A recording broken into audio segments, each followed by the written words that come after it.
തെരഞ്ഞെടുപ്പിൽ വൻ തോൽവി ഏറ്റുവാങ്ങിയ CPM-ൽ നിന്ന് എന്തെങ്കിലും ഒരു മാറ്റം ഉണ്ടാകുമോ എന്നുള്ള ഒരു പ്രതീക്ഷയിലാണ് അണികളും എല്ലാവരും തന്നെ. അപ്പോൾ അങ്ങനെ പല തരത്തിലുള്ള വിമർശനങ്ങൾ നേതൃത്വത്തിനെതിരെ വന്നിട്ടും ഒരു മാറ്റവും ഉണ്ടാവില്ല എന്നുള്ള രീതിയിൽ തന്നെയാണ് കാര്യങ്ങളുടെ പോക്ക്. അതായത് പിണറായി വിജയനും MV ഗോവിന്ദനും നേതൃനിരയിൽ നിന്ന് മാറാനുള്ള ഒരു സാധ്യതയില്ല. തെരഞ്ഞെടുപ്പ് തോൽവിക്ക് പ്രധാന കാരണക്കാർ ഇവരാണെന്ന് പലരും പല കമ്മിറ്റികളിലൊക്കെ പറഞ്ഞിട്ടുണ്ട്. എങ്കിലും ഇവരെന്തായാലും മാറാൻ തയ്യാറല്ല, ഞങ്ങൾ മാറില്ല എന്നുള്ള രീതിയിൽ തന്നെയാണ് മുന്നോട്ട് പോകുന്നത്. ഇത്രയും ദിവസങ്ങൾക്ക് കാത്തുനിന്നു, ഇലക്ഷൻ കഴിഞ്ഞു, റിസൾട്ട് വന്നു, ഇത്രയും ദിവസങ്ങളായിട്ട് എല്ലാവരും കാത്തുനിന്നു. അതായത് പാർട്ടിക്കുള്ളിൽ തന്നെ ചില നേതാക്കൾക്ക് ആമർഷം ഇങ്ങനെ പുറത്തേക്ക് പ്രകടിപ്പിച്ചു തുടങ്ങിയിട്ടുണ്ടായിരുന്നു. ഇപ്പോ നിയമസഭയിലാണെങ്കിലും നിയമസഭയിൽ കാര്യമായിട്ടൊന്നും പ്രതികരിക്കാൻ പറ്റാത്തൊരു രീതിയിലാണ് പ്രതിപക്ഷത്തിന്റെ പോക്ക്. അതായത് പിണറായി വിജയൻ ഒന്നും മിണ്ടാതെ ഇരിക്കുന്ന വീഡിയോസും ഒക്കെ എന്തെങ്കിലും പറയണ്ടേന്നൊക്കെ ചോദിക്കുന്ന ബാലഗോപാൽ ചോദിക്കുന്ന ആ രീതിയിൽ വൈറലാവുന്ന വീഡിയോസ് ഒക്കെ വന്നു തുടങ്ങി.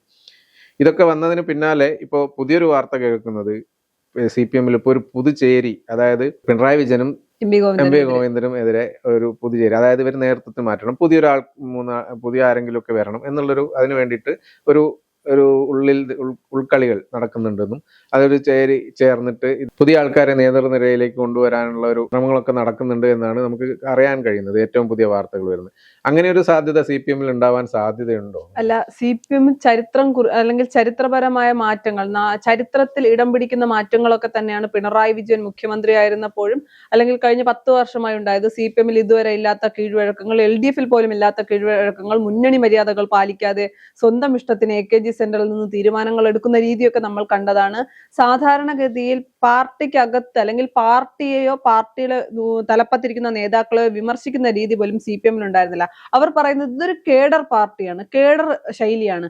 ആ ശൈലിയിൽ നിന്നൊക്കെ മാറി വിമർശനങ്ങളെ നേരിടേണ്ട ഒരു സാഹചര്യത്തിലേക്ക് വരുന്നത് പിണറായി വിജയന്റെ കാലത്താണ് എന്ന് പറയുന്നത് ചരിത്രത്തിൽ. പണ്ട് വിമർശനങ്ങൾ ഉണ്ടായിട്ടുണ്ട്, ഇല്ലെന്നല്ല, ഇത്രത്തോളം വിമർശനങ്ങൾ ഉയരുന്നത് പിണറായി വിജയന്റെ കാലത്ത് തന്നെയാണ്. അത് ചരിത്രത്തിൽ എഴുതി ചേർക്കപ്പെടും എന്നുള്ള കാര്യത്തിൽ യാതൊരു സംശയമില്ല. കോൺഗ്രസിലാണ് A ഗ്രൂപ്പ്, I ഗ്രൂപ്പ്, ഏതൊക്കെ നേതാക്കളുണ്ടോ അവരുടെ പേരിൽ വരെ ഗ്രൂപ്പ്, A മുതൽ Z വരെയുള്ള ഗ്രൂപ്പുകൾ ഉണ്ട് എന്നൊക്കെ പറഞ്ഞ് കളിയാക്കിക്കൊണ്ടിരുന്നെടുത്ത് അതേ രീതിയിലേക്കാണോ പോകുന്നത്? അല്ലെങ്കിൽ അതേ ഒരു അത് പ്രത്യേകിച്ച് പണ്ടായിരുന്നു I ഗ്രൂപ്പുകളുടെ പ്രതാപകാലം കോൺഗ്രസിൽ.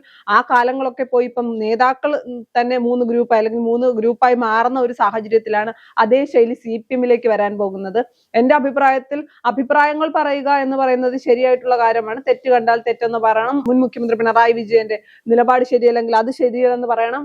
പക്ഷേ CPM പോലൊരു പാർട്ടിക്കകത്തേക്ക് ചേരിതിരിവുകൾ ഉണ്ടായാൽ ആ പാർട്ടി എങ്ങനെ മുന്നോട്ട് പോകുമെന്നൊരു ആശങ്കയുണ്ട്. കാര്യം കേഡർ പാർട്ടിയാണ്, ഒരു ജനാധിപത്യ പാർട്ടിയല്ല. കോൺഗ്രസിന്റെ കീഴ്വഴക്കം അങ്ങോട്ടും ഇങ്ങോട്ടും പറഞ്ഞാലും അവർക്ക് എവിടെ ഒരുമിക്കണം, എവിടെ തല്ലുകൂടണം എന്ന് അറിയാവുന്നതാണ് നമ്മൾ പല ആവർത്തി കണ്ടതാണ്. പക്ഷേ CPM-ന് അങ്ങനെ ഒരു രീതി ഇല്ലാത്തത് കൊണ്ട് തന്നെ അത് എത്രത്തോളം സക്സസ് ആകും അല്ലെങ്കിൽ അത് വീണ്ടും വലിയ പരാജയങ്ങളിലേക്കും പ്രശ്നങ്ങളിലേക്കും കൊണ്ട് എത്തിക്കുമോ എന്നൊരു സംശയവും ആശങ്കയും നിലനിൽക്കുന്നുണ്ട്. അത് ഉറപ്പാണ്. കാരണം എന്താണെന്ന് വെച്ചാൽ പിണറായി വിജയനും ഈ MV ഗോവിന്ദനും ഇതിന് എന്തായാലും ഈ പുതുചേരി ഉണ്ടാവുന്നുണ്ടെങ്കിൽ അതിനെന്തായാലും സപ്പോർട്ട് ചെയ്യാനോ അല്ലെങ്കിൽ അതിനനുസരിച്ച് മാറിക്കൊടുക്കാനോ, ഇങ്ങനെ പാർട്ടിയിൽ നിന്ന് പല അഭിപ്രായങ്ങൾ വരുന്നുണ്ടെന്നുള്ളത് മുൻകൂട്ടി കണ്ടില്ല. എന്തായാലും ഇതിപ്പോ ഇത്രയും പറഞ്ഞിട്ട് പോലും മാറാത്ത ഇരിക്കുന്ന ഒരു അവസ്ഥയാണ്.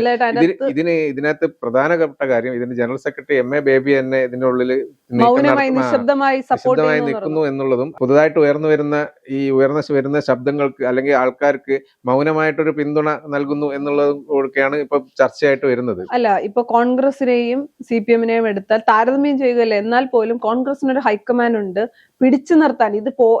ഈ പ്രശ്നം പരിഹരിക്കപ്പെടില്ല, തമ്മിലുള്ള തർക്കം കൂടുമ്പോൾ നിയന്ത്രിക്കാൻ ഒരാളുണ്ട്. ഇവിടെ നിയന്ത്രിക്കുന്ന ആളെന്ന് പറയുന്നത് പിണറായി വിജയനും MV ഗോവിന്ദനുമാണ്.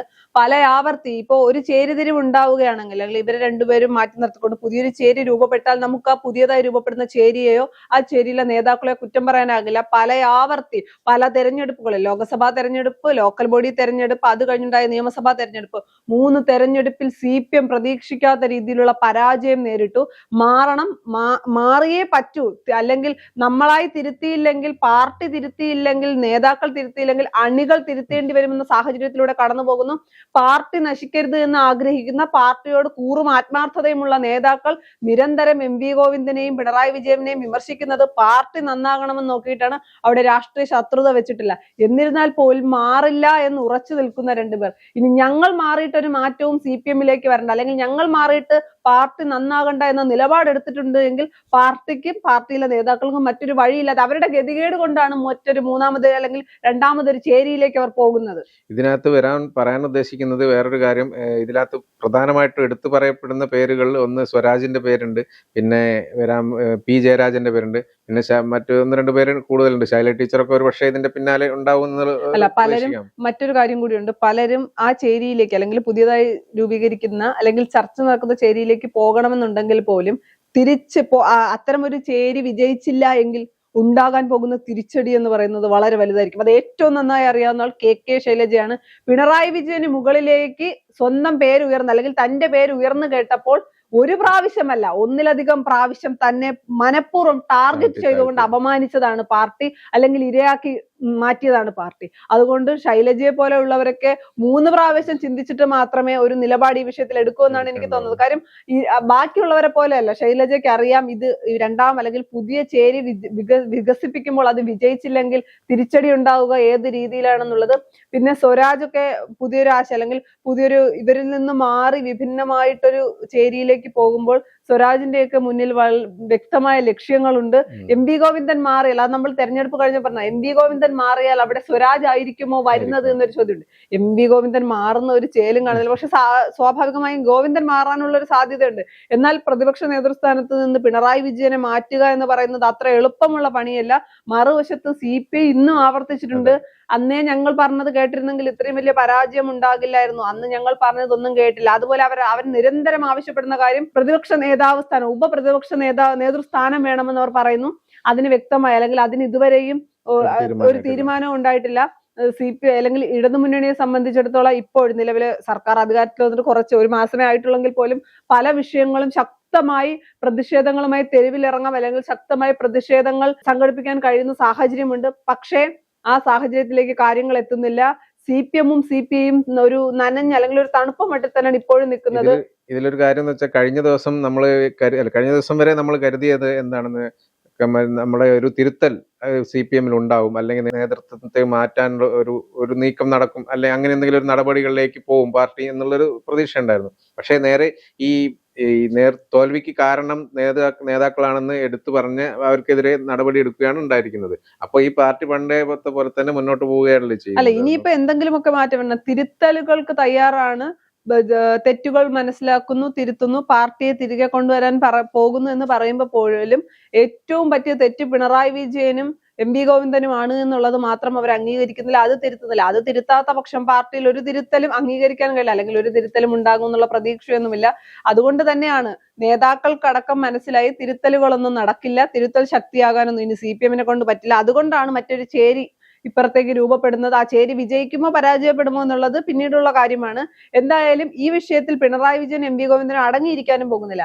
മറുവശത്ത് ഇനി ഒരു ചേരി ഉണ്ടായി എന്ന് തന്നെ ഇരിക്കട്ടെ, CPM-ന്റെ അകത്ത് തന്നെ ശക്തമായ ഒരു ചേരി ഉണ്ടായി, ഏതെങ്കിലുമൊക്കെ തരത്തിൽ മാറ്റങ്ങളും വന്നു എന്നിരിക്കട്ടെ, CPI-യെ കൂടി ഒരുമിപ്പിച്ച് കൊണ്ടുപോകാൻ ഇടതുമുന്നണിക്ക് കഴിയണം. അതിന് കഴിയുമോ എന്നൊരു ചോദ്യമുണ്ട്. കാര്യം നമുക്കറിയാം, രണ്ടാം പിണറായി സർക്കാരിന്റെ അവസാന കാലത്തൊക്കെ ഒരുപാട് വിഷയങ്ങളിൽ CPM-ഉം CPI-യും തമ്മിൽ ഉടക്കിയിട്ടുണ്ട്. CPM അല്ലെങ്കിൽ നമ്മൾ കരുതി CPM-ൽ നിന്ന് വിട്ടുപോലും CPI ചിലപ്പോൾ LDF-ൽ നിന്ന് വിട്ടുപോരാനുള്ള സാധ്യതയുണ്ട് എന്നൊക്കെ കരുതാം. കാര്യം അത്രത്തോളം CPM-ഉം CPM-യെ പല വിഷയങ്ങളിലും വിമർശനങ്ങളുണ്ട്. PM ശ്രീ ഉൾപ്പെടെയുള്ള വിഷയങ്ങൾ നമ്മൾ കണ്ടതാണ്. ഇപ്പൊ ഇന്നും CPI പറഞ്ഞിട്ടുണ്ട്, ഞങ്ങൾ പറഞ്ഞത് കേട്ടിരുന്നെങ്കിൽ ഇത് വരില്ലായിരുന്നു. ഇപ്പൊ പ്രതിപക്ഷം എന്ന നിലയിൽ ഇടതുമുന്നണിക്ക് അല്ലെങ്കിൽ LDF-ന് പ്രതിപക്ഷം എന്ന നിലയിൽ ശക്തമായി പ്രതിഷേധിക്കാനുള്ള അവസരങ്ങളുണ്ട്. പിണറായി വിജയൻ പല കാര്യങ്ങളിലും മിണ്ടുന്നില്ല. അതിന്റെ അകത്ത് മറ്റൊരു കാര്യം കൂടി ശ്രദ്ധിക്കണം, മിണ്ടിയാൽ അത് തനിക്ക് തന്നെ തിരിച്ചടിയാകും. താൻ മുഖ്യമന്ത്രി ആയിരുന്ന സമയത്തുള്ള വിഷയങ്ങളാണ് എങ്കിൽ പല വിഷയങ്ങളും അദ്ദേഹത്തിന് മിണ്ടാൻ പറ്റില്ല, അതും ഒരു യാഥാർത്ഥ്യമാണ്. എന്നിരുന്നാൽ കൂടിയും പ്രതിഷേധങ്ങളിലേക്കോ അല്ലെങ്കിൽ ഒരു ശക്തമായ പ്രതിപക്ഷം ആകാൻ കഴിയുന്നില്ല. CPI-യെ തൃപ്തിപ്പെടുത്തി മുന്നോട്ട് കൊണ്ടുപോകാൻ LDF-ന് കഴിയുമോ എന്നൊരു ചോദ്യമുണ്ട്. എം വി ഗോവിന്ദനും പിണറായി വിജയനും മാറിയാൽ CPI-യിലെ പ്രശ്നങ്ങളും തീരുമെങ്കിൽ എത്രയും പെട്ടെന്ന് ഇവരെ മാറ്റണം. പക്ഷെ മാറാൻ ഇവർ തയ്യാറാകാത്ത പക്ഷം പുതിയൊരു ചേരി വരുന്നു. ആ ചേരി എത്രത്തോളം ശക്തമായി മുന്നോട്ട് പോകും, അല്ലെങ്കിൽ അതിന്റെ അകത്തും ഇനി വെട്ടലും തിരുത്തലും ഒക്കെ ഉണ്ടാകുമോ എന്ന് നമുക്കറിയില്ല. എന്തായാലും തുടർച്ചയുണ്ടായ 3 പരാജയം, അതും അവസാനം ഉണ്ടായ ഏറ്റവും വലിയ പരാജയം, വലിയ പരാജയത്തിൽ നിന്നും പാഠം പഠിച്ച് CPM തിരിച്ചു വരാൻ ആഗ്രഹിക്കുന്നില്ല എങ്കിൽ CPM അല്ലെങ്കിൽ CPM പ്രതിപക്ഷത്ത് പോലും ഇരിക്കാൻ പറ്റാത്ത ബംഗാളിൽ CPM-നുണ്ടായ അതേ അവസ്ഥ കേരളത്തിലും ഉണ്ടാകും. അത് കേരളത്തിലെ നേതാക്കൾക്കറിയാം. അത് മനസ്സിലാക്കാത്തത് പിണറായി വിജയനും MV ഗോവിന്ദനും മാത്രമാണ്. അവർ അത് മനസ്സിലാക്കിയില്ലെങ്കിൽ ഒന്നുകിൽ പാർട്ടിയിൽ വലിയ ചേരിതിരിവുകൾ ഉണ്ടാകും, അല്ലെങ്കിൽ പാർട്ടി തന്നെ ഇല്ലാതെയാകും.